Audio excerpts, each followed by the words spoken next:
Hello दोस्तों, आपका अपने YouTube चैनल मैथ संगा में बहुत बहुत स्वागत है। दोस्तों, आज के इस वीडियो में आप सीखने वाले हैं रेलवे ग्रुप डी का प्रैक्टिस सेट वॉल्यूम 2, जिसे एसके झा सर द्वारा लिखा गया है। बहुत ही अच्छा बुक है, इसके द्वारा आप पढ़िएगा तो आपका नंबर इंक्रीज करेगा।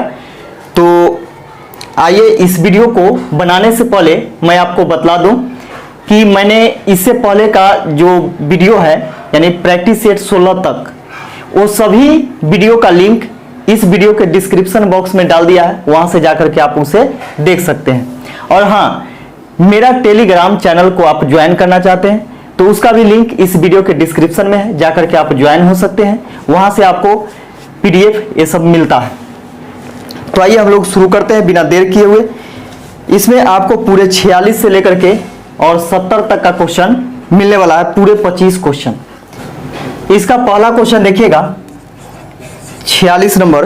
बोला कि शिवानी 10% प्रति वर्ष की दर से उधार लेती है और वर्ष के अंत में ब्याज चुकाती है। फिर वह इस 10% प्रति वर्ष की दर से अर्धवार्षिक संयोजित चक्रवृद्धि ब्याज पर उधार देती है, जिससे उसे 6 रुपए का लाभ होता है। उसने कितना धन उधार लिया था? तो देखिए, शिवानी क्या करती है कि एक व्यक्ति से 10% प्रति वर्ष की दर से उधार लेती है, यानी कर्ज लेती है। तो देखिएगा यहाँ पे कि 10% प्रति वर्ष से कर्ज लेती है दर से, और 1 वर्ष बाद ब्याज चुकाती है। तो 1 वर्ष में कितना ब्याज हो जाएगा? तो आप जानते होंगे कि दर गुने समय बराबर होता है क्या? ब्याज होता है, टोटल ब्याज होता है। तो 10% में 1 से गुना करेंगे तो कितना होगा? 10%, जो कि सिंपल इंटरेस्ट इसका हो गया। अब यहां पे देखिए कि वह क्या करती है कि दूसरे पार्टी को दे देती है 10% वार्षिक दर से प्रति छमाही, यानी अर्धवार्षिक रूप से चक्रवृद्धि ब्याज जोड़ करके लेती है अगला से। ठीक है, तो यहां पे देखिएगा कि अर्धवार्षिक, तो 1 वर्ष में कितना छमाही होगा, यानी अर्धवार्षिक होगा तो 2 छमाही होगा। छमाही मतलब क्या होता है? अर्धवार्षिक मतलब होता है कि आधा वर्ष, यानी 1 साल का आधा करेंगे तो सोचे कि 1 साल में 2 छमाही होगा। 1 साल में यानी 1 वर्ष में 2 छमाही होगा, 6 महीना का, है ना। अब यहां पे देखिए कि दर भी जो होगा अर्धवार्षिक, वार्षिक दर कितना है? तो 10% है। तो अर्धवार्षिक करेंगे तो 2 से भाग देंगे, यानी 10% बटा में 2, 2 पचे 10, ये 5% क्या आ गया? तो अर्धवार्षिक ब्याज का दर आ गया। अब यहां देखिएगा कि कितना छमाही है? तो 2 छमाही है। तो इसमें 2 से गुना करेंगे, 5% गुने 2, तो 5 दूनी 10% इसका एसआई निकला। और इसके बाद देखिएगा कि 5, क्योंकि चक्रवृद्धि ब्याज है तो चक्रवृद्धि ब्याज क्या होता है? ब्याज पर ब्याज। ठीक है, तो साधारण ब्याज पर फिर ब्याज लगेगा, तो वह कितना होगा? तो जितना रेट है उसको लिखेंगे, और जो समय है तो समय क्या? 2 छमाही है ना, तो 2 पावर चढ़ाएंगे, तो 5 के स्क्वायर कितना हो जाएगा? 25 हो जाएगा। अब यहां पे देखिएगा कि जितना पावर है उतना अंक बाद दशमलव डालेंगे। तो देखिए 2 पावर है तो 2 अंक बाद दशमलव, यानी 25 के बाद दशमलव यहां पे हो जाएगा, यानी 0.25%। यह क्या हो जाएगा? तो साधारण ब्याज और चक्रवृद्धि ब्याज के बीच का अंतर हो जाएगा। ठीक है, अब यहां पे देखिएगा कि शिवानी जिससे पैसा ली है उसको तो 10% दे दी होगी। जिससे पैसा ली है उसे 10% तो दे दी होगी। तो यहां से इसको निकला कितना? टोटल 10% प्लस में 0.25%, कितना? तो 10.25% इसको मिला।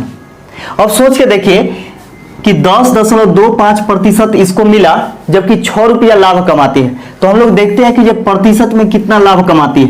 तो यहां देखिएगा कि 10.25% में से 10% तो दे दी होगी उससे, जिससे पैसा ली है उसे दे दी होगी। तो प्रतिशत में कितना कमाई?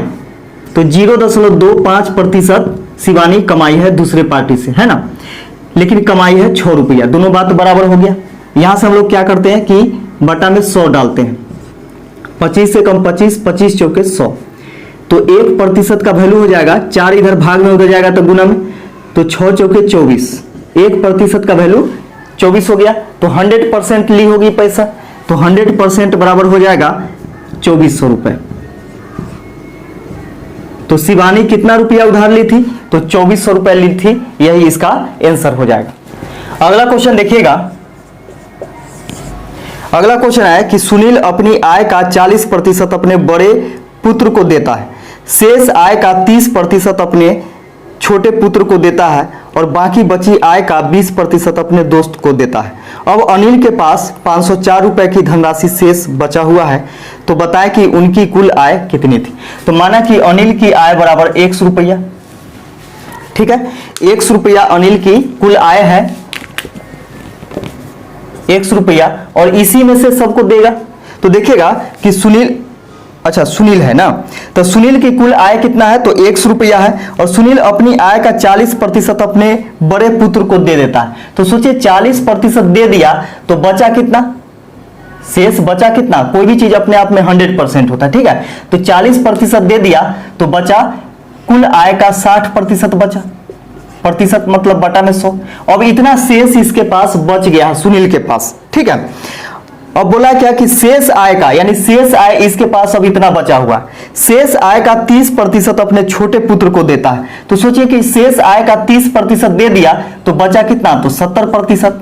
तो अब शेष आय इतना बचा हुआ है दोनों को देने के बाद, और बाकी बची आय का 20% अपने दोस्त को दे देता है। तो सोचिए कि बाकी बची आय जो है दोनों पुत्र को देने के बाद यह इसका 20% अपने दोस्त को दे देता है, तो बचा कितना? तो 80%। यानी हमेशा कोई भी चीज अपने आप में 100% होता है, और 100 में से घटाना। तो सोचिए कि जैसे इतना का यानी 20% दे दिया तो बचा कितना? तो 80%। तो कुल इतना रुपया बचा हुआ है, जबकि सुनील के पास बचा हुआ है 504 रुपया। दोनों बात यहां से क्या हो गया? तो बराबर हो गया। अब यहां से जो x का वैल्यू निकलेगा वही सुनील का आय होगा। 1 0 से 1 0 कैंसिल, 1 0 से 1 0 कैंसिल, फिर 1 0 से 1 0 काटिएगा। अब इसको काटिए, 7 से काटते हैं तो 7 7 49, 7 दूनी 14, 8 से 8 9 72, 9 बार में, 3 से काटेंगे 3 दूनी 6, 3 तिहाई 9, 2 से काटेंगे 2 पचे 10, ये हो जाएगा x बटा में, ये दोनों को गुणा करेंगे तो 5 गुने 100 यानी 500, बराबर में उधर 3, तो x बराबर हो जाएगा 3, भाग में इधर 500 है उधर जाएगा तो गुना में 500, तो x बराबर हो जाएगा 5 तिहाई 1500 रुपए। यानी सुनील का जो आय था वह कितना था? तो 1500 रुपए, और यही इसका आंसर हो जाएगा। अगला क्वेश्चन देखिएगा। अगला क्वेश्चन है कि सूरज अकेले किसी काम को 18 घंटे में कर सकता है, जबकि सुमित वही काम 16 घंटे में कर सकता है। दोनों को एक साथ काम खत्म करने के 396 रुपए दिए जाते हैं। यदि वे अमन की सहायता से 4 घंटे में काम खत्म कर सकते हैं तो अमन का हिस्सा कितना होगा? तो देखिएगा यहाँ पे कि सूरज अकेला जब काम करता है तो इसे 18 घंटा लगता है। सूरज को लगता है 18 घंटा पूरा काम कंप्लीट करने में, जबकि सुमित को लगता है 16 घंटा। यदि सुमित अकेला काम करेगा तो 16 घंटा में काम समाप्त हो जाएगा। दोनों मिलकर के काम करने का ठेका लेता है और 396 रुपए ये दोनों को मिलता है। लेकिन वह क्या करता है कि अमन की सहायता से काम करता है तो 4 घंटा में काम खत्म हो जाता है। तो सोचिए कि सूरज और सुमित तो है ही, एक दूसरा लड़का है अमन, तो अमन के साथ सहायता में अमन को रख लेता है और तीनों मिलकर के काम शुरू करता है। जैसे देखिए अमन प्लस सूरज प्लस सुमित, यानी तीनों मिलकर के जब काम करता है तो 4 घंटा में ही काम समाप्त हो जाता है।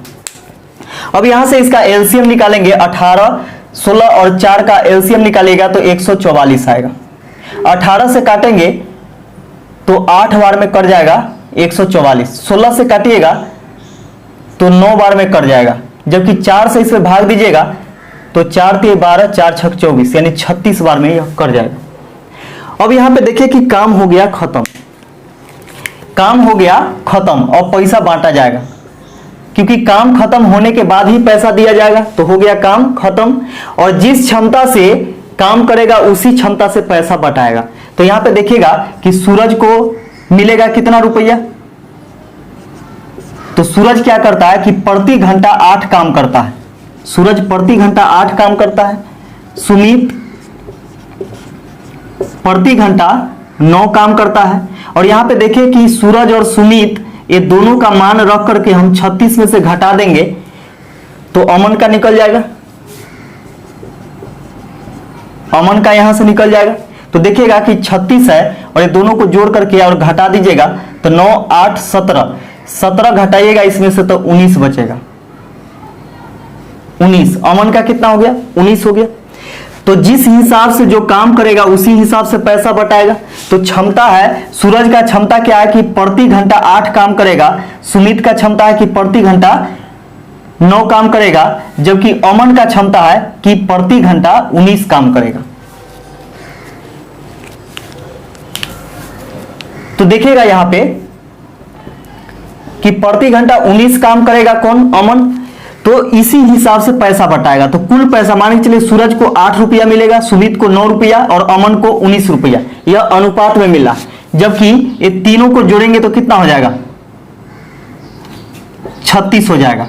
अनुपात में तीनों को 36 रुपया मिलता है, जबकि मिलता है कितना, तो 396 रुपया टोटल मिलता है। तो 36 से इसको काटेंगे तो 11 बार में कट जाएगा। अनुपात 1 का वैल्यू हो गया कितना, तो 11।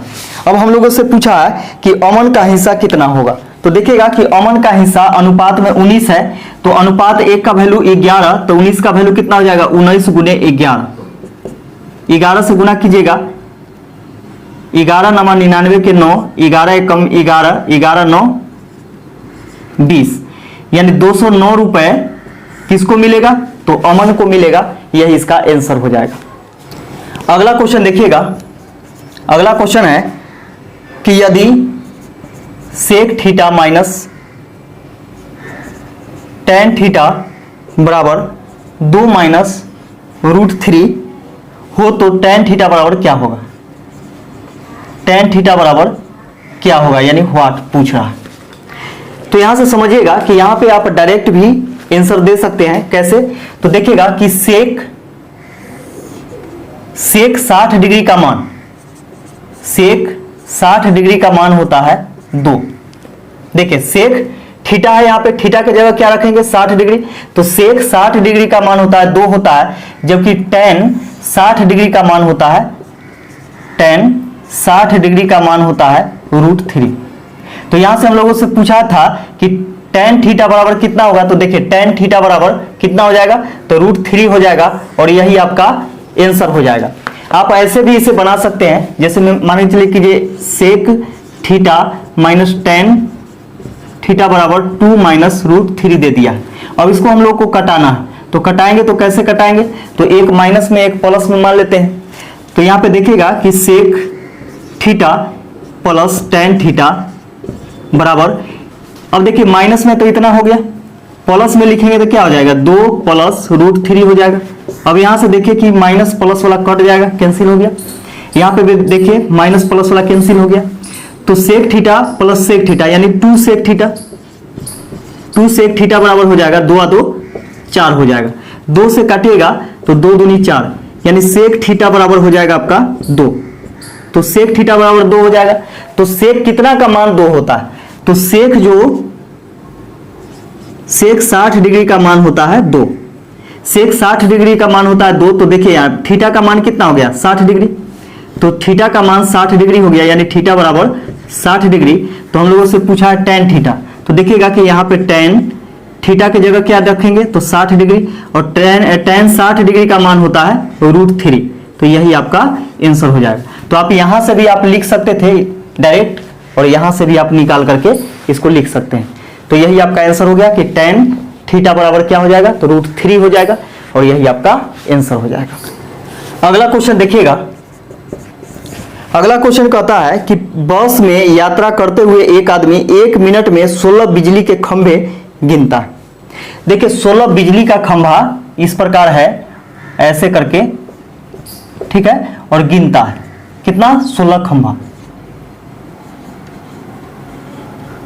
16 खंभा गिनता है कितना मिनट में, तो 1 मिनट में, 1 मिनट में। 1 मिनट में 16 खंभा गिनता है। प्रत्येक खंभा 50 मीटर की दूरी पर है, यानी प्रत्येक खंभा जो है 50 मीटर की दूरी पर है, यानी ये दोनों खंभा के बीच का जो डिस्टेंस है वह कितना है, तो 50 मीटर है। प्रत्येक दो खंभा के बीच में जो गैप है वह 50 मीटर का है। बस की गति यानी चाल ज्ञात करें। तो बस की चाल बराबर क्या होता है, दूरी बटा समय। चाल बराबर दूरी बटा समय। अब देखिए दूरी कितना है, तो 16 खंभा है, इसका मतलब गैप कितना होगा, 16 खंभा है तो इसके बीच में गैप कितना होगा। तो देखिए ये पहला खंभा तो नहीं काउंट हो रहा है, काउंट हो रहा है, जैसे देखिए ये दोनों के बीच में एक गैप, फिर ये दोनों के बीच में एक गैप, यानी एक गैप, दो गैप, तीन गैप, ऐसे कीजिएगा तो आपको 15 गैप मिलेगा। यानी जितना खंभा होगा ना, ध्यान में रखिएगा, जितना खंभा होगा उसके बीच का अगर दूरी देगा तो क्या करेंगे कि एक कम लेंगे, यानी 16 खंभा है तो 16 से एक कम कितना हो जाएगा, 15। तो 15 खंभा हो गया, यानी 15 गैप हो गया। ठीक है, 16 खंभा है, 15 गैप हो जाएगा। और एक गैप बराबर 15 कितना, 50 मीटर है। एक गैप बराबर 50 मीटर, तो 15 गैप बराबर कितना, 15 गुने 50 होगा, यानी इतना मीटर हो गया। और हम लोगों को क्या करना है कि बस का चाल किलोमीटर प्रति घंटा में निकालना। तो यहां पे देखिएगा कि मीटर को किलोमीटर में बदलते हैं तो क्या करते हैं, 1000 से भाग देते हैं। मीटर को किलोमीटर में बदलने के लिए क्या करते हैं, तो 1000 से भाग देते हैं। और बटा में समय, तो देखिएगा यहां पे बटा में समय जब होगा तो समय देखिएगा, समय क्या है, तो 1 मिनट में, यानी इतना खंभा जो गिन देता है 16 खंभा कितना मिनट में, तो 1 मिनट में। ठीक है, 1 मिनट में गिन देता है। तो मीटर प्रति सेकेंड होता है चाल, और नहीं तो किलोमीटर प्रति घंटा। तो हम लोग इसे किलोमीटर में बदल दिए हैं, तो इसको भी घंटा में बदलेंगे। तो मिनट को घंटा में बदलने के लिए क्या करते हैं कि 60 से भाग देते हैं। अब यहां पे देखिएगा कि ये हो जाएगा आपका 15 गुने 50 बटा में 1000 गुने, ये चला जाएगा ऊपर, यानी 60 बटा 1 हो जाएगा। अब यहां से काटिएगा तो काटते हैं इसको, 0 से 0 कैंसिल, 1 0 से 1 0 कैंसिल, 5 से 5 दूनी 10, 2 से काटेंगे 2 तिया 6, 15 गुने 3, 15 तिया 45 किलोमीटर प्रति घंटा। ये बस का चाल निकल करके आ गया और यही आपका आंसर होगा। अगला क्वेश्चन देखिएगा, इसे बोला क्या कि एक छिद्र 20 घंटे में पूर्णतः भरे टैंक को खाली कर सकता है। यानी एक छिद्र जो है खाली करने वाला है जो कि 20 घंटे में पूर्णतः भरे टैंक को खाली कर सकता है, इतना क्षमता उसके पास है। तो माना कि ये जो है खाली करने वाला टंकी है, तो खाली करने वाला छिद्र है, तो खाली करने वाला के लिए क्या लिखेंगे, माइनस से सूचित करेंगे। इसको 20 घंटा लगता है पूरा खाली करने में। जब टैंक पूर्णतः पानी से भरा हुआ था तब एक नल जो कि 3 लीटर प्रति मिनट की दर से पानी भरता है खोल दिया जाता है, यानी एक भरने वाला खोल दिया जाता है टंकी को। इस प्रकार टैंक 36 घंटे में खाली हो जाता है। तो देखिएगा कि 36 घंटे में खाली हो जाता है। तो यहां पे समझिएगा कि एक दूसरा नल है भरने वाला और एक पहला भी खुला हुआ, ये खाली करने वाला है। ठीक है, और दोनों जब मिल करके काम करता है तो 36 घंटा लगता है इसको खाली करने में। तो दोनों का एलसीएम कितना हो जाएगा, देखिएगा इसका एलसीएम निकालेंगे हम लोग, तो 180 हो जाएगा क्या, 180 हो जाना चाहिए। देखिए 0 से 0 कैंसिल, 2 9 18, 9 बार में, और इससे हम लोग काटेंगे इसको तो ये हो जाएगा आपका 36 से 5 बार में, 5 बार में। ठीक है, 6 5 30 के 0, 5 3 15 3 18। तो यहां पे समझिएगा कि पहले अकेला जब खाली करने वाला था और ये जो है आपका 180 लीटर क्षमता वाला टंकी है, एलसीएम जो होता है कुल क्षमता दर्शाता है। तो देखिएगा यहाँ पे कि पहले क्या करता था कि 9 लीटर प्रति घंटा की दर से टंकी को खाली करता था। अब एक भरने वाला इसके साथ आ गया तो 5 लीटर प्रति घंटा की दर से ये खाली कर पाता है। इसका मतलब भरने वाला भी कुछ ना कुछ भरता होगा। तो यहाँ पे देखिएगा कि भरने वाला आखिर कितना भरता है। तो समझिए कि यहाँ पे बी है भरने वाला और ए है खाली करने वाला। तो यहाँ पे जब ए 9 खाली करता था तो दोनों के बीच में कितना का अंतर है, जितना अंतर होगा उतना ही भरता होगा। तो बी भरता है, बी भरता है 9 में से 5 घटाएंगे तो 4 लीटर प्रति घंटा, 4 लीटर प्रति घंटा। तो 4 लीटर प्रति घंटा कौन भरता है, बी भरता है। तो बी को संपूर्ण टंकी को भरने में कितना समय लगेगा, तो 180 लीटर का है और प्रति घंटा 4 लीटर भरेगा तो 4 से भाग देंगे तो 4 चौके 16, 4 पचे 20, यानी 45 घंटा इसको अकेला लगेगा भरने में। ठीक है, अब यहाँ पे देखिए कि इसको भरने का क्षमता है 3 लीटर प्रति मिनट। ठीक है, 3 लीटर प्रति मिनट यानी 1 मिनट में 3 लीटर भरता है। तो टंकी की क्षमता हम लोगों से पूछा है कि टैंक की क्षमता क्या है। तो देखिएगा यहां से टैंक की क्षमता बराबर यहां से निकल जाएगा, बी क्या करता है कि प्रति मिनट 3 लीटर भरता है। तो 45 घंटा में कितना भरेगा, जितना भरेगा उतना ही क्षमता होगा टंकी का। तो देखिएगा यहां पे कि 45 घंटा, घंटा को मिनट में बदलने के लिए क्या करते हैं, 60 से गुना करते हैं। तो ये मिनट हो गया। तो 1 मिनट में 3 लीटर भरता है तो इतना मिनट में कितना भरेगा, इतना गुने 3। ये हो जाएगा आपका 5 3 15 के 5, 4 3 12, 1 13, 135 गुने 60। ये हो जाएगा आपका 0, 6 से 6 पचे 30 के 0, 6 18, 3 21 के 1 हासिल 2, 6 कम 6 2 8, यानी 8100 लीटर टंकी का क्षमता हो जाएगा। यानी टंकी में पानी कितना आता है टोटल, तो 8100 लीटर, और यही इसका आंसर हो जाएगा। अगला क्वेश्चन देखिएगा, बोला कि गाय तथा मुर्गे के एक झुंड में सिरों की कुल संख्या 60 तथा पैरों की कुल संख्या 190 है, तो झुंड में गाय की संख्या कितनी है। तो देखिएगा यहाँ पे 2 प्रकार का है, एक गाय है, एक जानवर है और एक पक्षी है। गाय है और मुर्गा। तो सोच के देखिए कि गाय हो या फिर मुर्गा हो या फिर कोई भी चीज हो, सर तो एक ही होता है, यानी सिर जो होता है, माथा, यह एक ही गुना होता है। तो यहां पे देखिएगा कि सर की संख्या कितना है, सिरों की कुल संख्या 60, यानी दोनों को मिलाकर के सिर की संख्या क्या है 60 और पैरों की संख्या क्या है 190 है। तो सोचे कि एक गाय के पास 4 पैर, एक गाय के पास 4 पैर जबकि मुर्गी के पास 2 पैर होता है। गाय के पास 4 पैर जबकि मुर्गी के पास 2 पैर होता है। तो यहां पे समझिएगा कि 2 अगर हम कॉमन ले लेते हैं तो 60 सिर है तो 60 गो होगा, जानवर और पक्षी मिलाकर के कितना होगा 60 गो होगा, है ना। तो 60 में हम 2 से गुना कर देते हैं तो 60 दूनी 120, 120 पैर निकल गया। अब जो शेष पैर बचेगा तो देखिएगा यहां पे शेष पैर, तो शेष पैर जो बचेगा वह किसका होगा, गाय का होगा, क्योंकि यहाँ पे देखिए मुर्गी का यहां तो 2 ले लिए हैं और यहां से गाय में से भी 2 पैर ले लिए, तो जो शेष बचेगा वह गाय का बचेगा। तो 120 पैर टोटल कितना था, तो टोटल था 190 पैर। तो 190 में से 120 घटाइएगा तो कितना बचेगा 70 पैर। तो 70 पैर जो बचा यह किसका बचा, गाय का ही बचा हुआ है। और प्रति गाय का पैर जो बचा हुआ है वह 2 पैर बचा हुआ है, क्योंकि 2 तो कॉमन ले लिए थे तो 2 इसमें से ले लिए थे तो कितना बचा था 2 पैर, है ना। तो 2 से इसमें भाग दे देंगे तो गाय की संख्या निकल जाएगी। तो गाय की संख्या बराबर 70 में 2 से भाग देंगे तो 35 दूनी 70, यानी 35 गाय है, यानी टोटल 35 गाय है। तो क्या चीज पूछ रहा है, पूछ रहा है कि झुंड में गाय की संख्या कितनी है, तो यही 35 है और यही आपका आंसर हो जाएगा। अगला क्वेश्चन देखिएगा,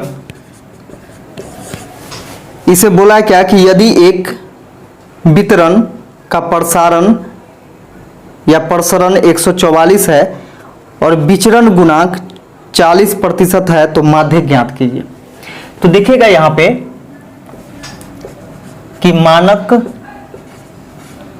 विचलन बराबर होता है रूट अंडर प्रसरण, रूट अंडर प्रसरण होता है। हम लोग को प्रसरण मालूम है कि 144 है, तो रूट अंडर 144 हो जाएगा बराबर 144 का वर्गमूल कितना, तो 12। 144 का वर्गमूल कितना हो जाएगा, 12 हो जाएगा। तो यहां से मानक विचलन निकल करके आ गया। अब हम लोगों से पूछा है क्या कि विचलन गुणांक 40% है, तो माध्य ज्ञात कीजिए। तो देखिएगा यहां पे विचलन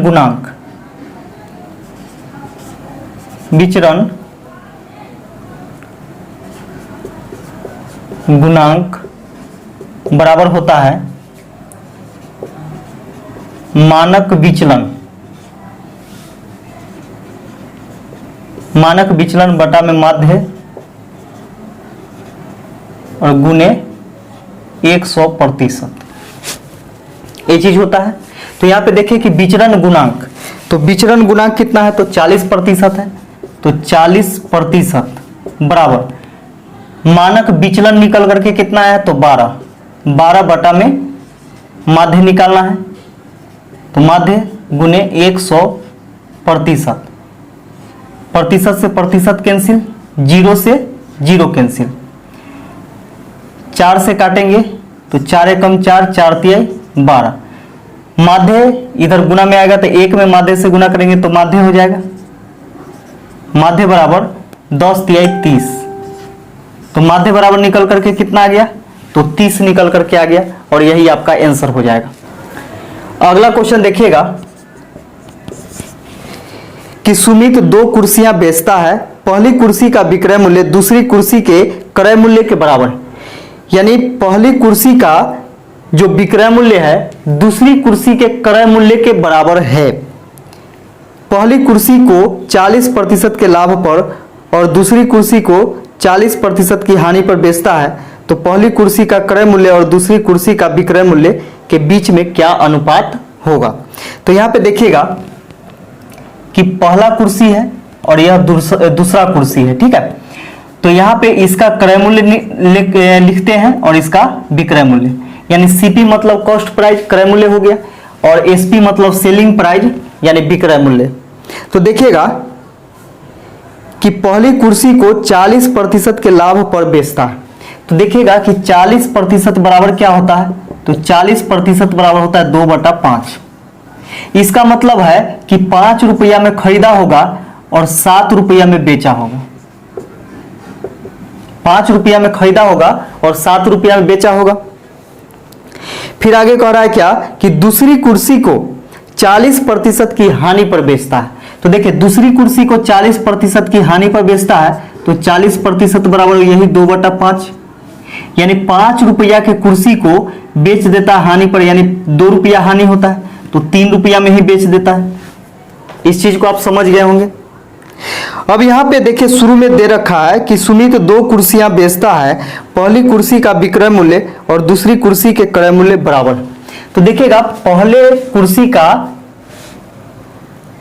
कुर्सी का विक्रय मूल्य, तो देखिए पहले कुर्सी का विक्रय मूल्य और दूसरे कुर्सी का क्रय मूल्य आपस में बराबर है, तो दोनों को बराबर करने के लिए क्या करेंगे कि इसमें हम लोग 5 से गुना करेंगे और जबकि इसमें 7 से गुना करेंगे, तो बात बराबर हो जाएगा।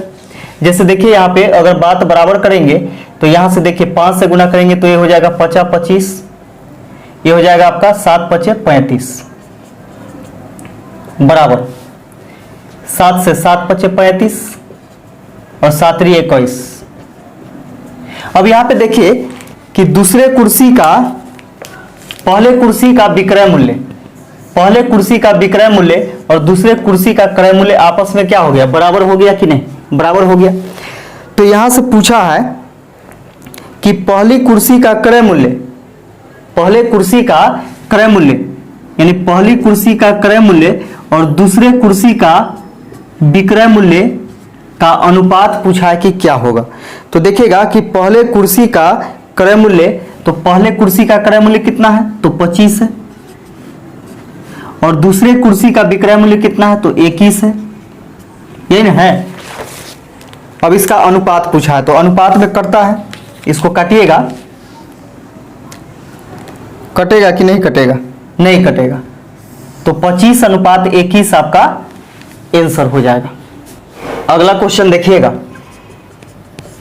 इसमें बोला है क्या कि 3 बर्तन ए बी सी में चीनी और पानी का अनुपात क्रमशः 1:3, 3:5 और 4:5 बर्तनों की क्षमता 1:2:3 के अनुपात में है। यदि तीनों बर्तनों के मिश्रण को एक चौथे बर्तन में उड़ेल दिया जाता है, यानी उसको उसमें डाल दिया जाता है चौथे बर्तन में, तो चौथे बर्तन में चीनी और पानी का अनुपात क्या होगा। बहुत अच्छा क्वेश्चन है, देखिएगा 3 बर्तन है ए बी और सी। अब यहां पे देखिए कि क्षमता का अनुपात दे दिया है, क्षमता का अनुपात दे दिया है 1:2:3। तो क्षमता का अनुपात है, मान के चलिए कि ये बर्तन ए में 1, बर्तन बी में 2 और बर्तन सी में 3 लीटर। तो ऐसे जो अनुपातिक वैल्यू होता है वो आंशिक वैल्यू होता है, पूर्ण रूप से नहीं होता है। तो इसमें हम लोग क्या करते हैं कि कोई वेरिएबल से गुना कर देते हैं, तो ये हो जाएगा आपका x हो जाएगा, एक 2x हो जाएगा और ये 3x हो जाएगा। माना कि बर्तन ए में x लीटर है चीनी और पानी, बर्तन बी में 2x लीटर है चीनी और पानी मिला करके, और सी में है 3x लीटर। यानी कहने का मतलब क्या है कि चीनी और पानी या फिर बर्तन ए में कितना लीटर डाला जा सकता है, तो कुल x लीटर डाला जा सकता है। जबकि इससे बड़ा बर्तन कौन है, बी है, इसमें 2x लीटर टोटल डाला जा सकता है, जबकि सी में 3x लीटर डाला जा सकता है। अब यहां पे देखिएगा कि बर्तन ए बी सी में चीनी और पानी का अनुपात, बर्तन ए में, बी में और सी में चीनी और पानी का अनुपात, तो देखिएगा चीनी और पानी का अनुपात दे रखा है बर्तन ए बी सी में। तो ए में देखिएगा कि 1:3 के अनुपात में है, बी में है 3:5 के अनुपात में, और सी में है 4:5 के अनुपात में। देखिएगा बहुत अच्छा क्वेश्चन है और बहुत ही आसानी से बनेगा। इसमें हम लोग थोड़ा सा कॉन्सेप्ट यूज करेंगे। देखिएगा यहाँ पे कि सबसे पहले हम लोग चीनी का भाग निकाल लेते हैं। चीनी यानी कुल चीनी निकाल लीजिए, कुल चीनी। तो कुल चीनी का मात्रा कितना हो जाएगा, तो आप देखिएगा कि बर्तन ए में टोटल कितना है चीनी और पानी मिला करके, तो 3 और 1 4, तो 4 लीटर में 1 लीटर क्या है, चीनी है। 3 और 1 4, 4 लीटर में 1 लीटर क्या है, 1 केजी चीनी है। कितना में, तो गुने x में, ठीक है। फिर प्लस करेंगे, दूसरा में देखिएगा 5 और 3 8, 8 लीटर में कितना चीनी है, तो 3 है, तो 8 में 3 है, और टोटल कितना में, तो 2x में, यानी इसके क्षमता से गुना कर दीजिए। प्लस यहां पे देखिएगा कि 5 और 4 9, तीसरा में है टोटल 9 लीटर आ सकता है, यानी 5 4 9 लीटर। 9 लीटर में कितना चीनी, तो 4 लीटर, तो ऊपर 4 लिखेंगे, इसका क्षमता से गुना कर देंगे 3x। अब यहां से निकल जाएगा आपका कुल चीनी। तो देखिएगा यहां काटेंगे इसको, तो 3 से 3 तिहाई 9, 2 से 2 चौके 8, तो ये हो जाएगा आपका x/4 plus 3x/4 plus 4x/3। अब यहां देखिएगा कि एलसीएम इसका लीजिएगा, तो एलसीएम हो जाएगा 12, 4 तिहाई 12, तो 3x प्लस 4 तिहाई 12, 3 तिहाई 9x प्लस 3 चौके 12, 4 चौके 16x। ये हो जाएगा आपका 16 9 25, 25 और 3 28, 28x/12। अब देखिएगा कि 28x/12 यह क्या है, कुल चीनी का मात्रा है। अब यहां से हम लोग निकाल लेते हैं कुल पानी की मात्रा, कुल पानी। तो अब वैसे नहीं निकालना होगा, अब देखिए कैसे निकालेंगे हम लोग। तो टोटल कितना है, यानी तीनों बर्तन में कितना टोटल डाला जा सकता है, तो 3x और 2x सबको जोड़ेंगे, तो 3 और 2 5 1 6, 6x डाला जाता है, जिसमें से चीनी डाला जा चुका है। तो इसमें से यानी कुल क्षमता में से हम अगर चीनी वाला घटा देते हैं, तो जो बचेगा वह पानी का बचेगा, यानी 28x/12 को घटा दीजिए। तो इसको घटाएंगे, तो यहाँ पे देखिए 12 छक 72, 72x माइनस 28x बटा में 12, इसको घटाइएगा तो 12 में से 8 घटेगा 4, इसके बाद 6 में से 2 घटेगा 4, 44x बटा 12। अब यहाँ पे देखिए कि कुल पानी का मात्रा कितना 44x बटा 12। अब चौथे बर्तन में यानी डी में डाला जाता है। चौथा बर्तन कौन है? तो चौथा बर्तन मान के चलिए डी है ना। तो डी में डाला जाता है तो इसमें आपका चीनी और पानी का अनुपात क्या होगा, ये दोनों का अनुपात पूछा। तो देखिए चीनी कितना है, तो चीनी कुल कितना, तो 28x बटा में 12 अनुपात पानी कितना है टोटल, तो 44x बटा 12। अब यहाँ से कटने वाला है, इसको काटिए, इसको काटेंगे हम लोग तो देखिएगा कि 12 से 12 कैंसिल हो जाएगा, x से x कैंसिल, 4 से काटेगा तो 4 7 28, 4 से 11 चौके 44, यानी 7:11 के अनुपात में चौथे बर्तन में चीनी और पानी का अनुपात हो जाएगा और यही आपका आंसर हो जाएगा। अगला क्वेश्चन देखिएगा। अगला क्वेश्चन है कि समुद्र में स्थित एक प्रकाश स्तंभ के दोनों ओर से 2 नाव इसकी ओर आ रही है, यानी प्रकाश स्तंभ की ओर 2 नाव दोनों तरफ से आ रही है। दोनों नावों से प्रकाश स्तंभ की चोटी देखने पर क्रमशः 30 डिग्री तथा 45 डिग्री के उन्नयन कोण बनते हैं। यदि प्रकाश स्तंभ की ऊंचाई 100 मीटर हो तो दोनों नाव के बीच की दूरी ज्ञात कीजिए। तो देखिएगा यहाँ पे कि ये प्रकाश स्तंभ है, ये प्रकाश स्तंभ हो गया। एक नाव इधर से जा रही है और दूसरा नाव इधर से आ रही है, ठीक है। एक नाव उधर से आ रही है और एक नाव इधर से जा रही है और दोनों का उन्नयन कोण, उन्नयन मतलब क्या कीजिए, ऊपर देखने पर, इस चोटी पर, इसके चोटी के ऊपर देखने पर दोनों का जो उन्नयन कोण है वह 30 डिग्री और 45 डिग्री है। तो देखिए कि एक इसका 30 डिग्री होगा तो दूसरा इसका 45 डिग्री होगा, 45 डिग्री। और यहां से क्या होता है कि 90 डिग्री होता है और ये भी यहां से 90 डिग्री हो जाएगा। अब इसका हाइट जो है यानी ऊंचाई दे दिया है प्रकाश स्तंभ, ये वाला जो है प्रकाश स्तंभ है, इसका ऊंचाई 100 मीटर है, 100 मीटर दे दिया है। अब आप जानते होंगे कि त्रिभुज के तीनों कोणों का योग क्या होता है, 180 डिग्री होता है। तो सोचिए यहाँ पे कि 90 है 30 है तो ये कितना होगा, 60 डिग्री होगा।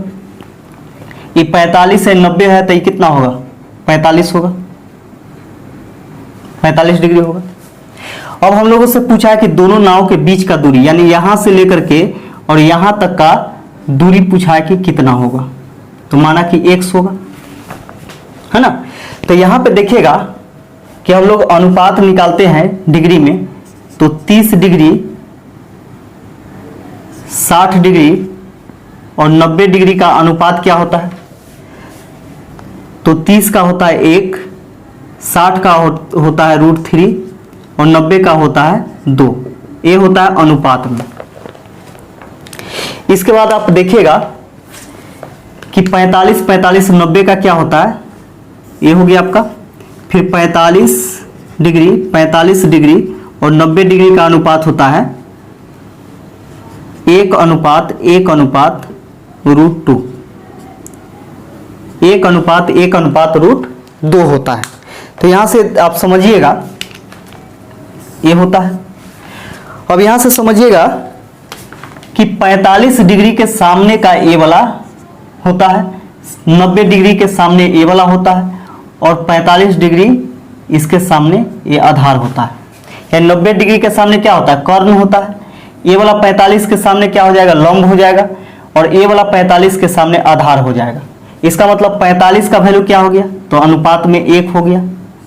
यहाँ पे देखिए 45 डिग्री का वैल्यू क्या हो गया, अनुपात में 1 हो गया। उसी प्रकार यहाँ पे देखिए कि 90 के सामने क्या होता है, तो कर्ण होता है, 30 के सामने लंब हो जाएगा और 60 के सामने क्या हो जाएगा, तो आधार हो जाएगा।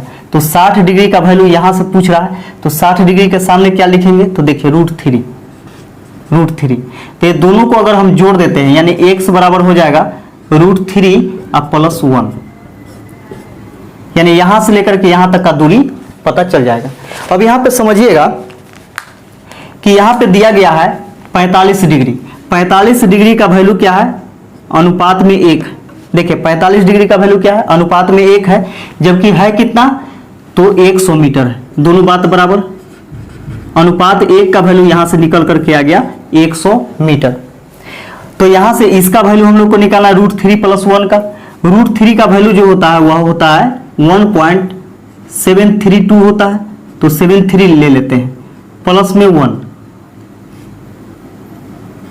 और यह अनुपात में ही है, यह जो है अनुपात में ही है। तो अनुपात 1 बराबर 100 मीटर, तो इतना बराबर कितना हो जाएगा? इतना गुने 100, ये हो जाएगा आपका 2.73 और गुने 100, इसको गुना कीजिएगा तो 273 मीटर हो जाएगा। यानी दोनों नाव के बीच का जो दूरी आ गया वह कितना आ गया? तो 273 मीटर, और यही इसका आंसर हो जाएगा। अगला क्वेश्चन देखिएगा। अगला क्वेश्चन बोलता है क्या कि 24,649 का वर्गमूल निकालें। 24,649 का वर्गमूल निकालना है। तो देखिए जब भी आपको वर्गमूल निकालना हो तो क्या करते हैं कि दाहिने तरफ से 2 अंक छांट लेते हैं। दाहिने तरफ से 2 अंक छांटते हैं और छांटने के बाद सोचते हैं कि कौन से अंक का हम स्क्वायर करें कि इकाई स्थान पर 9 है तो 9 आना चाहिए। तो एगो 3 होगा और एगो 7 होगा। इसका तो बाकी बात जो बच गया है कितना? 246। बाकी बात जो बच गया है उसके बारे में सोचा जाता है कि कौन से अंक का हम स्क्वायर करें कि 246 से कम आना चाहिए, उससे ज्यादा नहीं आना चाहिए। तो 246 से कम आएगा। जैसे 15 का स्क्वायर करते हैं तो 225 होता है, जबकि 16 का स्क्वायर कर देंगे तो 256 हो जाएगा। तो 256 ज्यादा हो जाएगा, है ना। तो यहाँ पे देखते हैं हम लोग कि 15 ही लेंगे तो 153 हो गया, एगो हो गया 157। 15 लेंगे ये हो जाएगा 157। अब यहाँ पे देखिए कि 153 आपका आंसर होगा या फिर 157 होगा। ये दोनों में हम लोग तुलना करते हैं और दोनों ऑप्शन में दिया गया है। तो देखिएगा कि 153 जो होता है 150 के नजदीक होता है। तो 150 का स्क्वायर करेंगे तो हो जाएगा 15 के स्क्वायर 225 और 00 यानी 22,500। इसका ये जो होता है आपका 157 या 160 के नजदीक होगा, ठीक है। 160 का स्क्वायर करेंगे तो हो जाएगा आपका 256 और 00 यानी 25,600। तो 24,649 जो है 22,500 के ज्यादा नजदीक है या फिर 25,600 के ज्यादा नजदीक है। तो देखिएगा यहाँ पे कि 22 और 2 24 यानी 2000 प्लस का अंतर है दोनों में, ये दोनों में, जबकि ये दोनों में कितना का अंतर है? मात्र 1000 के आसपास का अंतर है। तो किसके नजदीक है? तो 157 के नजदीक है। तो 157 आपका सही आंसर हो जाएगा इसका, यानी 24,649 का वर्गमूल कितना हो जाएगा? तो 157 हो जाएगा। अगला क्वेश्चन देखिएगा 58 नंबर, बोला 60, 96, 108 का एलसीएम ज्ञात करें। 60, 96, 108 का एलसीएम ज्ञात करें। तो इसका एलसीएम निकालिएगा तो 2 से काटिए, 30 दूनी 60, 2 से 2 चौके 8, 2 8 16, 2 5 10, 2 चौके 8, 2 से 15 दूनी 30, 24 दूनी 48, 27 दूनी 54। अब 2 से नहीं कटेगा, 3 से काटिएगा, 3 5 15, 3 8 24, 3 9 27। अब नहीं कटेगा, ठीक है। अब नहीं कटेगा तो यहाँ पे क्या करेंगे कि गुना कर देंगे। तो 2 गुने 3 गुने 5 गुने 8 गुने 9, तो 2 दूनी 4, 4 5 20, 20 3 60, 60 में 8 से गुना करेंगे तो 8 6 48, 480 और गुने 9, तो 9 0 0, 9 8 72 के 2 हासिल 7, 9 चौक 36, 36 4 40 और 3 43, यानी 4320 आपका एलसीएम निकल करके आ जाएगा और यही इसका आंसर हो जाएगा। अगला क्वेश्चन देखिएगा अगला क्वेश्चन कहता है क्या कि भाग के एक प्रश्न में भाजक अपने भागफल का 10 गुना और शेषफल का 5 गुना, यदि शेषफल 36 है तो भाज्य ज्ञात कीजिए। तो यहाँ पे देखिएगा कि एक भाग के प्रश्न में भाजक अपने भागफल का 10 गुना, यानी भाजक जो है, भाजक भागफल का 10 गुना है, भाजक जो है भागफल का 10 गुना है। तो दोनों को बराबर करने के लिए भागफल में 10 से गुना कर देंगे, दोनों बात क्या हो जाएगा, बराबर हो जाएगा। इसका तो फिर देखिएगा, और शेषफल का 5 गुना, यानी भाजक ही है जो, भाजक शेषफल का 5 गुना ही है, तो इसे 5 से गुना करेंगे, दोनों बात क्या हो जाएगा, बराबर हो जाएगा। अब यहाँ पे देखिएगा कि शेषफल 36 है, शेषफल दे दिया है कितना, तो 36, शेषफल के जगह पर 36 दे दिया है, तो यहाँ से भाजक निकल जाएगा, भाजक बराबर 36 गुने 5, तो 6 × 30 के 0, 5 × 15 और 3 18, 180, यानी भाजक 180 निकल गया। अब सोचिए कि भाजक 180 जब निकल गया तो यहाँ पे भाजक के जगह पर रखेंगे तो एक 0 से 0 कैंसिल हो जाएगा, यानी भागफल बराबर क्या हो जाएगा, 18, भागफल बराबर 18। तो हम लोग जानते हैं कि भाज्य बराबर होता है, क्योंकि भाज्य निकालना है, तो भाज्य बराबर होता है भाजक गुने भागफल प्लस शेषफल। तो भाजक कितना, तो देखिए भाजक जो है वह आ गया 180 गुने भागफल कितना, तो 18 प्लस शेषफल कितना, तो दिया हुआ है 36, 18 में 18 से गुना करेंगे 324, ये 0 हो जाएगा, प्लस में 36, इसको जोड़िएगा तो हो जाएगा 6 4 3 7, यानी 3276, और यही आपका आंसर हो जाएगा। अगला क्वेश्चन देखिएगा, अगला क्वेश्चन है, दिया गया पाई चार्ट जो कि दिख रहा होगा आपको, वर्ष 2020 में विभिन्न मोबाइल कंपनियों द्वारा की गई कुल बिक्री को दर्शाता है। सैमसंग कंपनी की बिक्री के संगत क्षेत्र द्वारा निर्मित चाप का कोण क्या है। तो देखिएगा कि सैमसंग कंपनी द्वारा, ठीक है, तो सैमसंग कंपनी द्वारा जो है वह 18% है। तो यहाँ पे आप देख सकते हैं कि पाई चार्ट यानी जितना भी वृत्त का जो मान होगा वह डिग्री में कितना होगा, तो प्रतिशत में 100% होगा, जबकि डिग्री में कितना होता है, 360 डिग्री होता है, दोनों बात यहाँ से बराबर हो जाएगा। तो यहाँ से हम लोग काटते हैं इसको, 0 से 0 कैंसिल हो जाएगा, यानी 1% बराबर लिखेंगे तो 36 बटा में 10 डिग्री हो जाएगा, यानी 1% का वैल्यू 36 बटा 10 डिग्री हो गया। तो हम लोगों से पूछा है कि सैमसंग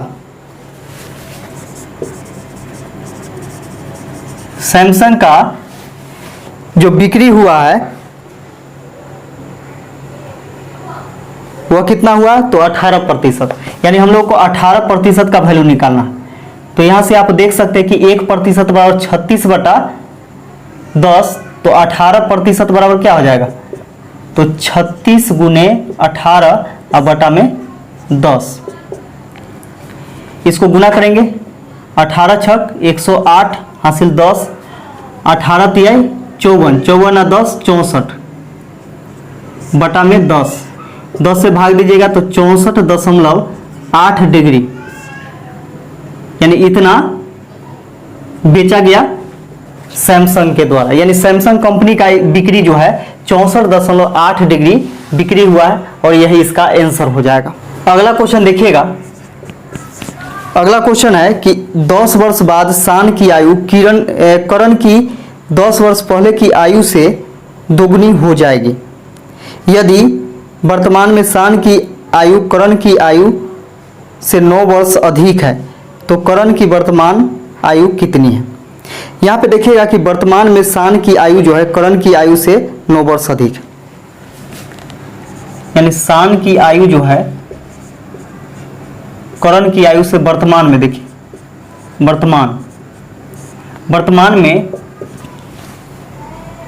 शान की आयु करण की आयु से 9 वर्ष अधिक है। शान की आयु करण की आयु से 9 वर्ष अधिक है, तो करण का x होगा तो शान का कितना हो जाएगा, x + 9 हो जाएगा।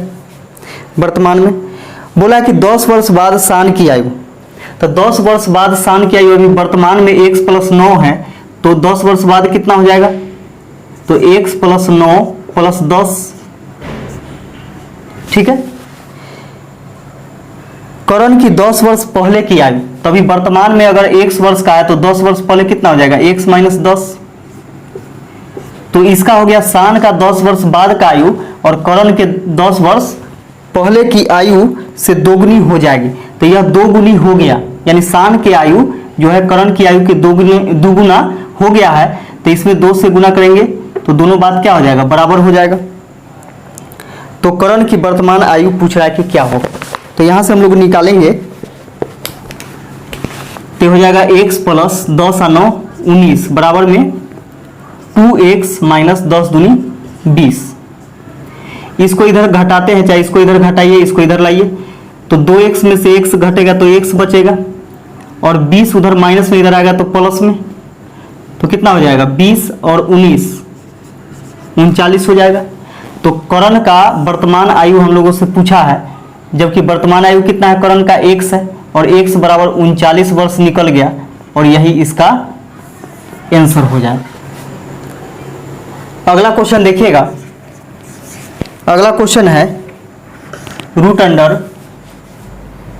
-8 plus root under 284 plus root under 13 plus root under 144 बराबर व्हाट, यानी इतना का मान हम लोगों से पूछा है कि क्या होगा।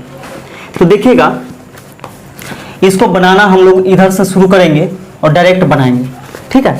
तो सबसे पहले क्या करेंगे कि 144 का वर्गमूल निकालेंगे तो कितना हो जाएगा, 12 हो जाएगा। 13 में 12 जोड़िएगा तो 25 हो जाएगा, और 25 का वर्गमूल 5 हो जाएगा। फिर 5 हम लोग क्या करेंगे कि इसमें ऐड करेंगे, यानी प्लस है तो प्लस करेंगे, तो इसको जोड़िएगा तो कितना हो जाएगा 289। तो 289 जो होता है किसका होता है, 289 जो होता है वह 17 का होता है, ठीक है। तो इसके अंदर लिखेंगे -8 प्लस 17 बराबर, यहां पे देखिए कि 17 में से 8 घटाइएगा तो 9 बचेगा, और 9 का वर्गमूल कितना हो जाएगा 3, और 3 आपका आंसर हो जाएगा। अगला क्वेश्चन देखिएगा, अगला क्वेश्चन है कि एक कक्षा में 18 लड़कों का औसत टेस्ट स्कोर 15 था। तो 18 लड़का है और औसत जो टेस्ट स्कोर है वह 15 है। इसको गुना कीजिए तो 15 8 120 के 0 हासिल 12, 15 कम 15 15 12 27, यानी 270 हो जाएगा। 270 रन टोटल हो गया, लड़कों द्वारा बनाया गया, जबकि कक्षा के सभी 25 छात्रों का औसत 16.12 था, यानी 25 टोटल है जिसका 16.12 है। लड़कियों का औसत स्कोर क्या, इसका मतलब समझिएगा यहाँ पे कि 18 सिर्फ लड़का है, अब 25 गो में जो है 18 लड़का भी है और लड़की भी है ना। तो यहाँ पे क्या करते हैं कि ये दोनों को गुना करते हैं, तो जब इसको गुना कीजिएगा तो 25 दूनी 50 के 0, 25 से कम 25, 25 5 30 के 0, क्योंकि 25 दूनी 50 के 0 हासिल 5 हो गया। 25 से कम 25 और 5 30 के 0 हासिल 3, 25 छके 150, 150 में 3 जोड़ेंगे तो 153 के 3 हो गया हासिल 15, 25 से कम 25, 25 15 हो जाएगा आपका 40। दशमलव के बाद 0 का कोई वैल्यू नहीं होता। अब यहाँ पे देखिए कि 403 रन टोटल बनाया 25 को मिल करके, तो इसमें से क्या करते हैं कि 25 स्टूडेंट के द्वारा बनाए गए रन में से हम 18 स्टूडेंट द्वारा यानी 18 लड़कों द्वारा बनाए गए रनों का योग घटा देते हैं, तो जो बचेगा वह लड़की के द्वारा बनाया गया बचेगा, है ना। तो 3 में से 0 घटेगा तो 3, 10 में से 7 घटाइएगा तो 3, 3 में से 2 घटेगा तो 1, 133 रन। 133 रन जो है वह लड़की के द्वारा बनाया गया। इससे कुल लड़की कितना है, तो 18 लड़का है तो 25 स्टूडेंट यानी 25 छात्र में से 18 लड़का है तो लड़की कितना हो जाएगी 7।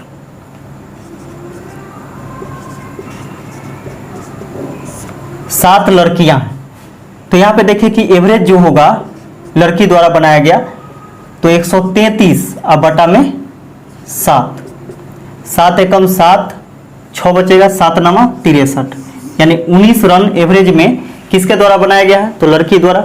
यह इसका आंसर हो जाएगा। अगला क्वेश्चन देखिएगा, इसे बोला निम्नलिखित में से कौन सी संख्या अभाज्य संख्या है। तो ऑप्शन से देखिएगा कि ऑप्शन नंबर ए में है 267 है, बी में है 111, सी में है 99 और डी में है 163।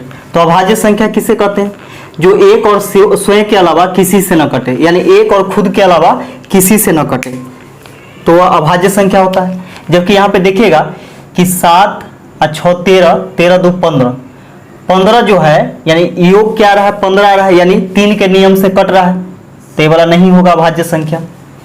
1 2 3 योग 3 आ गया, इसका मतलब 3 के नियम से यह कट रहा है, तो ये भी नहीं होगा। 99 जो है 9 से भी कटेगा, 11 से भी कटेगा, 3 से भी कटेगा, तो ये भी नहीं होगा। ठीक है, तो जब तीनों नहीं होगा तो कौन हो जाएगा, ऑप्शन नंबर डी आपका आंसर हो जाएगा। अगला क्वेश्चन देखिएगा, अगला क्वेश्चन है कि द्विघात समीकरण जिनके मूलों का योगफल -2 और मूलों का गुणनफल -4 है, तो इसका समीकरण निकालना है, यानी द्विघात समीकरण निकालना है।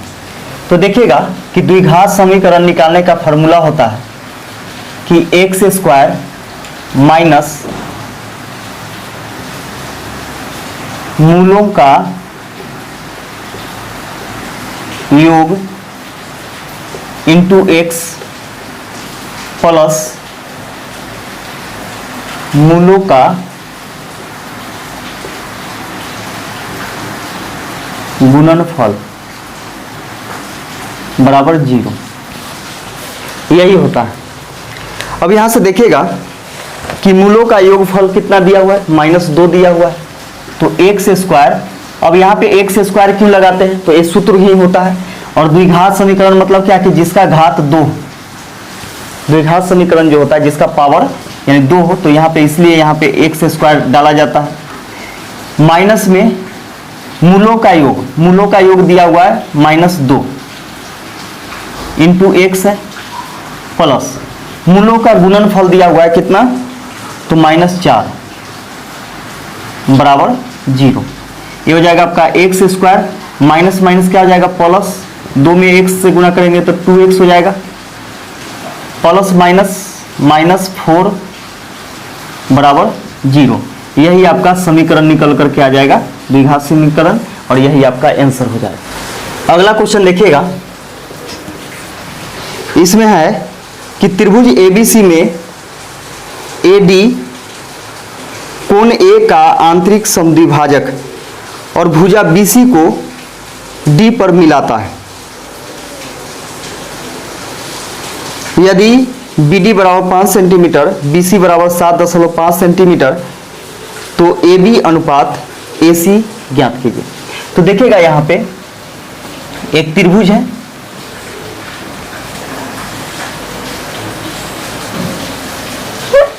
एक त्रिभुज है ABC, और यहां पे बोल रहा है क्या कि त्रिभुज ABC में AD कोण A का आंतरिक द्विभाजक, यानी कोण A का आंतरिक द्विभाजक है AD, तो ये हो जाएगा आपका D हो जाएगा।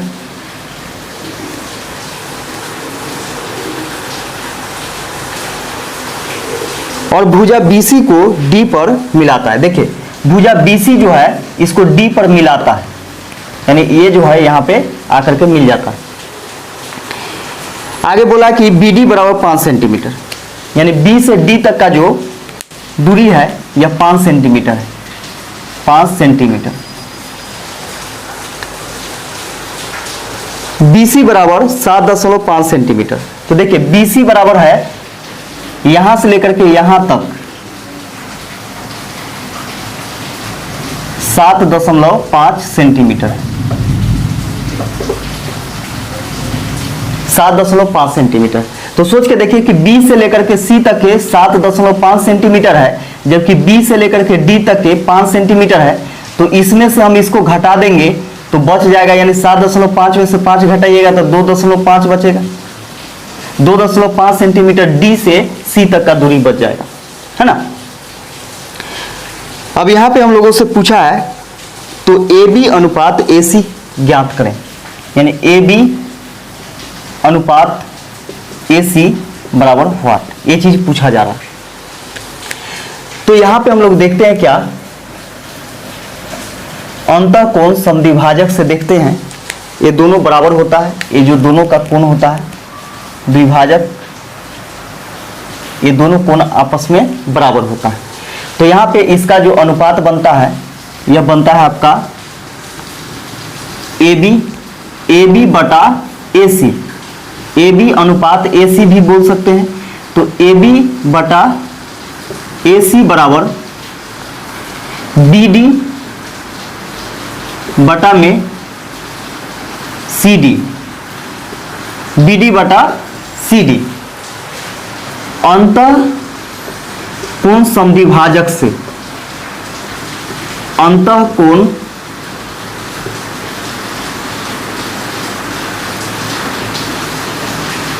समद्विभाजक परिमेय, अंतःकोण समद्विभाजक परिमेय का यह सूत्र है कि AB बटा AC बराबर BD बटा CD, ये होता है। अब यहां से देखिएगा, इसका मान रखेंगे हम लोग, तो AB बटा AC बराबर हो जाएगा, BD का मान कितना है, BD का मान है 5 बटा में CD का मान कितना है, तो 2.5, दशमलव हटाएंगे ऊपर एक जीरो चला जाएगा, 25 दूनी 50 बटा में 1 हो जाएगा, यानी AB बटा AC बराबर हो जाएगा 2 बटा 1, यानी AB का मान कितना हो गया 2 और AC का मान हो गया 1। बटा मतलब क्या होता है, अनुपात ही होता है। तो देखिएगा यहाँ पे कि AB का मान क्या है 2 है, तो यहाँ पे रखेंगे 2, और AC का मान क्या है 1 है, और यहाँ पे अनुपात लगा देंगे, यानी 2:1 इसका आंसर हो जाएगा। अगला क्वेश्चन देखिएगा,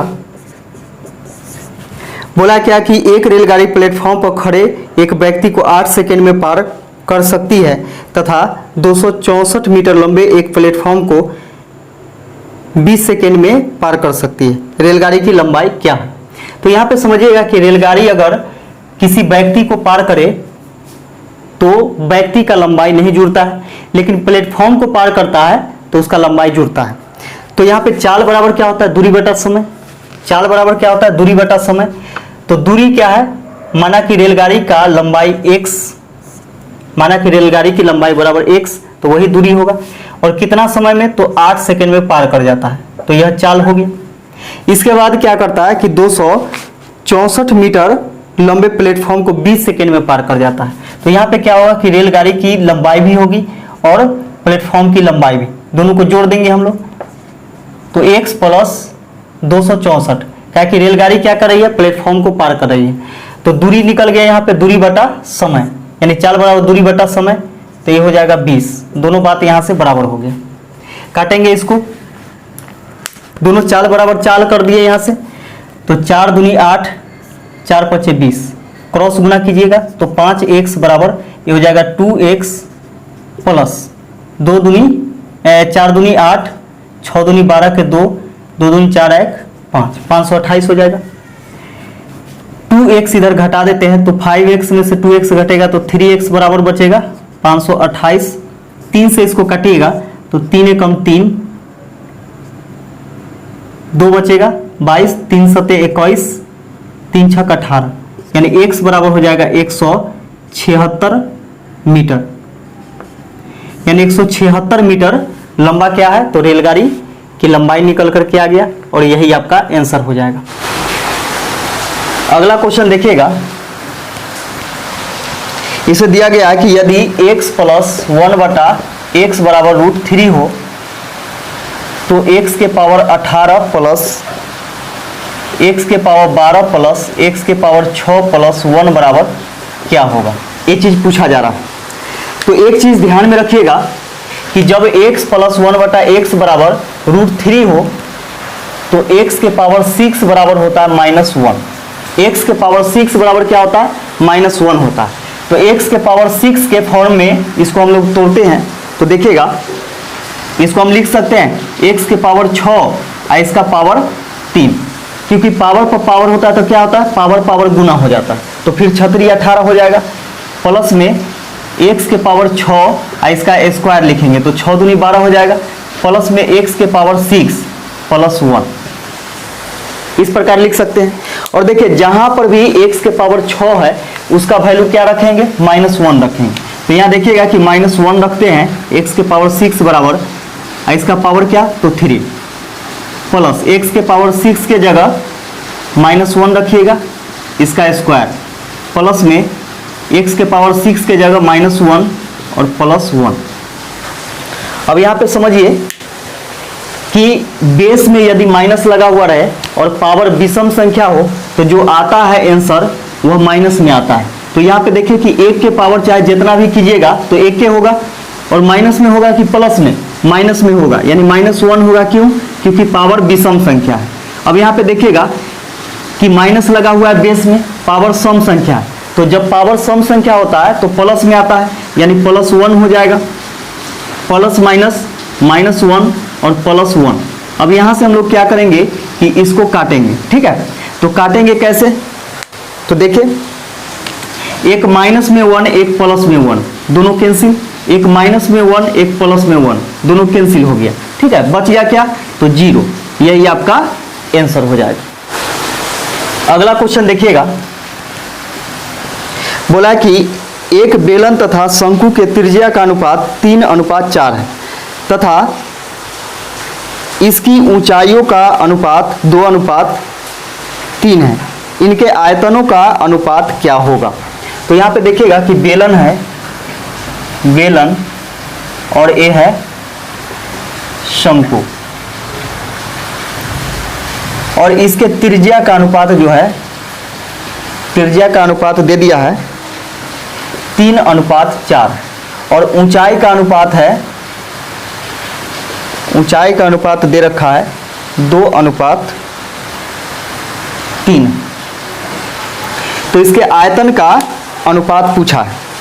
तो देखिएगा कि बेलन का आयतन, सबसे पहले क्या, बेलन का आयतन, अनुपात मतलब क्या होता है, बटा होता है। तो बेलन का आयतन और बटा में शंकु का आयतन, बेलन का आयतन बटा में शंकु का आयतन बराबर लिखेंगे। बेलन का आयतन होता है πr² h बटा में शंकु का आयतन जो होता है वह होता है 1/3 पाई, अब r² h होता है, ठीक है। तो अब इसके लिए हम लोग क्या करते हैं कि कैपिटल R ले लेते हैं, r² h, कैपिटल H ले लेते हैं। अब यहां से देखिएगा कि पाई से पाई कैंसिल हो गया, 3 ऊपर गुना में चला जाएगा। तो देखिए इसका R क्या है, बेलन का R जो है त्रिज्या वह 3 है, तो 3 × 3 यानी 3 का स्क्वायर और गुने। अब इसका बेलन का ऊंचाई क्या है, 2 है, तो 2 रखेंगे यहाँ पे और गुने। देखिए 3 ऊपर चला जाएगा गुना में, तो 3 ऊपर चला गया गुना में, बटा में। अब यहाँ पे देखिए कि बटा में क्या है, तो r², तो इसका R क्या है, त्रिज्या शंकु का 4 है, तो 4 का स्क्वायर गुने h, h कितना है, ऊंचाई शंकु का तो 3 है, तो 3 लिखेंगे, बराबर 3 के स्क्वायर 9 गुने 2 गुने 3 बटा में 4 के स्क्वायर 16 गुने 3। अब 3 से काटेंगे तो 3 से 3 कैंसिल हो गया, 2 से 2 8 16, अब नहीं कटेगा, तो 9 बटा कितना हो गया 8। तो बटा को हम लोग क्या करते हैं कि अनुपात में भी लिखते हैं, यानी 9:8 हो जाएगा। और यही शंकु का बेलन का आयतन और शंकु का आयतन का अनुपात हो जाएगा, यही आपका आंसर हो जाएगा। इस वीडियो का लास्ट क्वेश्चन देखिएगा, इसमें दिया गया है बोर्ड मास का क्वेश्चन है 78 भागे बड़ी ब्रैकेट -4 प्लस -3 का मध्यम ब्रैकेट 27 भागे -18 भागे -2 ब्रैकेट बंद बराबर व्हाट। यानी इसका वैल्यू हम लोगों से पूछा है। तो देखिएगा कि सबसे पहले हम लोग क्या करते हैं कि ब्रैकेट के अंदर का काम करते हैं। तो सबसे पहले अंदर के ब्रैकेट का काम करते हुए बाहर निकलेंगे। तो यहाँ पे इसका काम करेंगे तो 18 में 2 से भाग लगेगा, तो माइनस से माइनस कैंसिल हो गया, 2 से 2 9 18, 9 बार में। अब यहाँ पे देखिए कि 9 है, ये पूरा 9 है, इसके यहाँ पे भाग का चिन्ह 27, तो 27 में 9 से भाग दीजिएगा, तो 9 तिया 27, 3। अभी बाहर आ गया, तो यहाँ पे समझिएगा कि जब ये बाहर 3 आ जाएगा और यहाँ पे का लगा हुआ है, तो सबसे पहले का काम किया जाता है। तो ये हो जाएगा आपका -3 में 3 से गुणा करेंगे तो माइनस कितना हो जाएगा, 9 हो जाएगा। माइनस प्लस माइनस 3 तिया 9, क्योंकि का मतलब गुना होता है, ठीक है। ये 9 हो गया, तो माइनस में 9 यानी माइनस प्लस क्या हो जाएगा, माइनस हो जाएगा, यानी प्लस माइनस माइनस हो जाएगा। तो -9 और -4 कितना हो जाएगा, 9 4 13, तो -13 हो जाएगा। तो देखिएगा 78 भागे -13, 13 से इसको काटेंगे, ठीक है। यानी भाग मतलब क्या, बटा भी लिख सकते हैं। तो ये हो जाएगा 78 अब बटा में -13, इसको भाग दीजिएगा तो 6 बार में कटेगा, यानी -6 आपका आंसर हो जाएगा। तो इस वीडियो में बस इतना ही। वीडियो कैसा लगा कमेंट करके हमें जरूर बताइएगा।